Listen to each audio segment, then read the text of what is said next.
सबका बहुत बहुत धन्यवाद कि आप यहाँ ने अपना कीमती समय जो दिया यहाँ पे। उसके बाद ये हमारा होली का त्यौहार जो है आ रहा है जी। उसकी सभी उत्तराखंड वासियों को और देशवासियों को बहुत बहुत बधाई और शुभकामनाएं। और इसी तरह जहाँ पे गुरु गोविंद सिंह जी ने खालसा पंथ की स्थापना की श्री अनंतपुर साहब में, वहाँ होला मोहल्ला का त्यौहार शुरू हो गया है। होला मोहल्ला की भी सारी देश वासियों को बहुत बहुत बधाई शुभकामनाएं। देखिए, मैं आज किसी व्यक्ति या पार्टी के किसी भी बात के लिए नहीं आया हूँ कि किसी व्यक्ति की या मैं उसको सही ठहराने के लिए, गलत ठहराने के लिए, या किसी पार्टी के लिए। मेरा जो भी है व्यक्तिगत अपना विचार है, अपनी राय है जी। उत्तराखंड प्रांत जो है, इसमें जितने भी निवास करते हैं वो हम सब उत्तराखंडी हैं, ना कि कोई किसी और रूप में है। उत्तराखंड देवभूमि है, यहाँ पे 4 धाम हैं और सनातन धर्म देवभूमि है। यहाँ पे हमारे ऋषियों मुनियों ने जहाँ कई युगों से तपस्या की, तो उसके बाद हमारे सिख धर्म के जो गुरु गोविंद सिंह जी हैं, उन्होंने भी पूर्व जन्म में यहाँ हेमकुंड साहिब में तपस्या की, तो हमारा हेमकुंड साहिब स्थान भी यहाँ पे है। तो गुरु नानक देव जी भी यहाँ आए और उन्होंने भी यहाँ तपस्या की। नानक बत्ता साहिब गए, रीठा साहिब गए और उन्होंने भी पूरा यहाँ जनता को, पूरे इस क्षेत्र को उपदेश दिया। सिख धर्म का बहुत बड़ा इतिहास है। उत्तराखंड के साथ गुरु नानक देव जी आए, छठे गुरु आए और वो रीठा साहब गए, नानक बत्ता साहब रहे। और हेमकुंड साहब में भी मैंने बताया जैसे आपको, गुरु गोविंद सिंह जी ने वहाँ तपस्या की। तो सिख धर्म का भी उत्तराखंड से बहुत बड़ा नाता है, धार्मिक भी, सांस्कृतिक भी, और भी हमारा मतलब सिख धर्म का भी यहाँ बहुत बड़ा उत्तराखंड में हर तरीके से योगदान है और हमारा नाता भी है। हमारे गुरु ग्रंथ साहब में देखिए कई भक्तों की वाणी है और अलग अलग प्रांतों के भक्त हैं। उसमें उन्होंने अलग अलग प्रांतों की भाषा, अलग अलग भाषा है और उसमें ब्रज भाषा का भी प्रयोग है और खड़ी भाषा का प्रयोग है, संस्कृत का प्रयोग है। तो सिख धर्म जो है सिद्धांत मानवता और अमर और शांति की यकीनी बनाने के लिए और शांति पे कायम रहने के लिए बना है। और गुरु नानक देव जी ने पूरे विश्व को आपसी भाईचारा, मानवता और साझीवालता और समरसता का उपदेश दिया पूरे विश्व को। तो ये सारी चीज़ों है जोड़ने वाली, पूरे देश को, समाज को जोड़ने वाली बातें सिख धर्म में है।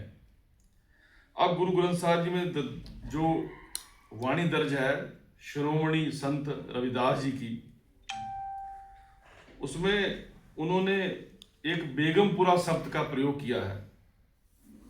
ये साफ निर्देश देता है कि बेगमपुरा जो है शहर को नाव, साथ जो हम शहरी सो मीत हमारा। यानी कि बेगमपुरा शहर वो शहर जहां कोई किसी को गम ना हो, कोई खौफ ना हो, सभी लोगों में आपसी भाईचारा हो, प्रेम हो और किसी भी का भी एक दूसरे से कोई वैर ना हो, सब एक दूसरे के मित्र हो और मित्रता का व्यवहार हो। इसी तरह से उत्तराखंड में निवास करने वाले, रहने वाले हर व्यक्ति का एक दूसरे से मित्रता का व्यवहार है और हर उत्तराखंडी एक दूसरे का साथी है और मित्र है। उसके बाद धार्मिक स्वतंत्रता और मानव अधिकारों के लिए गुरु तेग बहादुर जी ने, जिन्हें हम हिंदी की चादर भी बोलते हैं, उनकी वाणी जो है गुरु ग्रंथ साहिब में दर्ज है, वो सारी ब्रज भाषा में है। और ब्रज भाषा जो है आगरा, मथुरा, इस एरिया क्षेत्र के आसपास जो है बोली जाती है। तो हम जो है किसी भी तरीके से अलग नहीं हो सकते आपस में। हिंदी हमारी राष्ट्रीय भाषा है, उससे भी हम अलग नहीं हो सकते। उसके बाद देखिए, ये जो अब रोज जो मुद्दा उठता है कि वो फलाना है, वो ये है, वो है, ढमकाना है, तो देखिए मैं पहले ही कह चुका कि उत्तराखंड में रहने वाला हर व्यक्ति उत्तराखंडी है, ना कि उसको हम किसी और शब्द से या उसकी परिभाषा से उसको हम उसकी व्याख्या करें।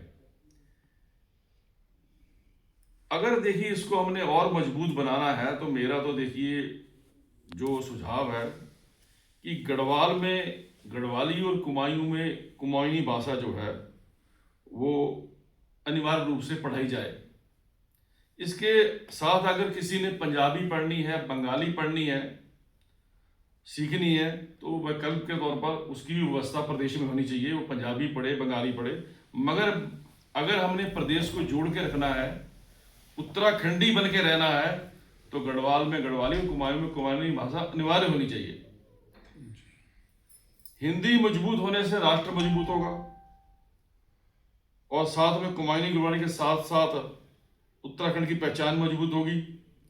उत्तराखंड की पहचान मजबूत होगी तो जो इस समय पहाड़ी बनाम मैदानी का बार बार मुद्दा चलता है, उठता है, वो जो है मुद्दा जो है हमेशा के लिए खत्म हो जाएगा। और उत्तराखंड जो है मजबूत होगा, हमारा आपसी भाईचारा मजबूत होगा।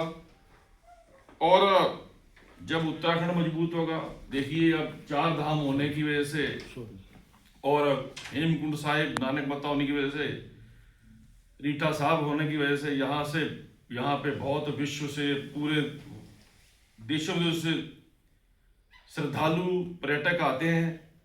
तो हमारा जब हम सब उत्तराखंडी हैं और उत्तराखंडी बन के रहेंगे तो बाहर से भी लोग आएंगे तो उनको भी कोई दिक्कत नहीं होगी, उनको भी अच्छा लगेगा। और हमारा जो है उत्तराखंड भी मजबूत होगा, हमारा जो है भारत राष्ट्र भी मजबूत होगा। तो इसलिए हमें जो है इस जो है क्षेत्रवाद के विवाद में ना पड़ के, और हम सब जो हैं जो उत्तराखंड में निवास करने वाले सब उत्तराखंडी हैं, और उत्तराखंड देवभूमि है, पहले भी कह चुका हूँ। 4 धाम हैं, गुरु नानक देव जी की, गुरु गोविंद सिंह जी की तपोस्थली है, 6ठे गुरु हमारे सिखों के श्री गुरु गोविंद सिंह जी यहाँ आए, उनका स्थान है। तो इसलिए उत्तराखंड की महत्ता पूरे देश में बहुत बड़ी है, इसलिए हम इसको नहीं नकार सकते और हमें सबको मिलजुल के रहना चाहिए। और मैं इतना ही कह के समझ जाऊँगा।